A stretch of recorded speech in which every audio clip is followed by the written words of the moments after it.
Qeyri-sabit hava şəraiti Xaçmaz rayonunda meyvəçiliyin digər sahələri kimi fındıqçılığa da mənfi təsir göstərib.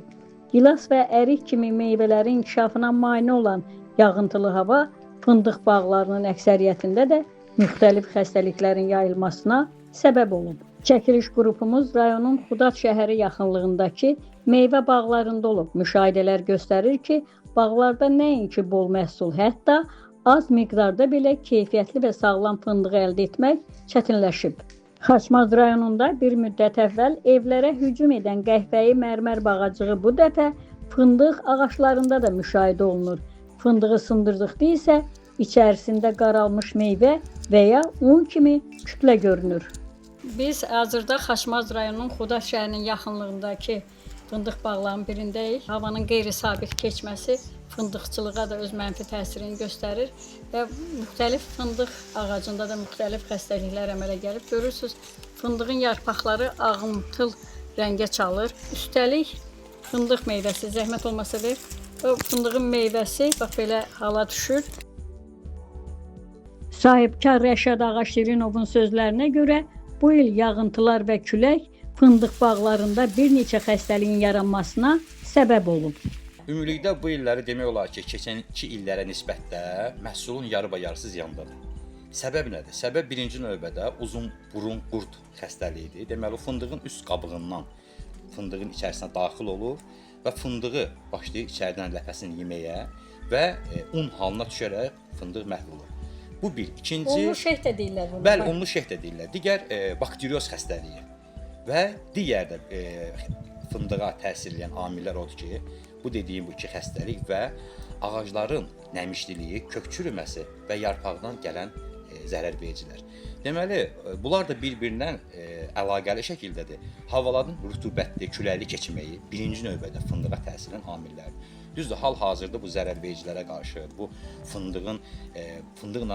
fındıq zibillərinə, xəstəliyinə qarşı mübarizə üsulları üçün müəyyən dərmanlar var. Amma hal-hazırda təsərrüfatçıların əksəriyyəti nə onu düzgün istifadə eləmir, nə də o yoxdur deyənə, ala bilmirlər deyənə belə bir problemlər yarana bilir. Xaçmaz Dövlət Aqrar İnkişaf Mərkəzindən də bu il rayon üzrə fındıqçılıqda məhsuldarlığın zəif olduğu bildirilib. Qeyd olunub ki, rayon ərazisində bəzi zolaqlarda vəziyyət qənaətbəxş olsa da, digər ərazilərdə məhsuldarlıq aşağıdır. Əgər ötən il rayonda 12.000 hektara yaxın fındıq bağı varsa, bu il bu rəqəm 11.000 hektara düşüb. Buna səbəb bəzi kəndlilərin 2025-2026-cı təsərrüfat ilində fındıq ağaclarını kəsərək əvəzində şaftalı və gilas bağları salmasıdır.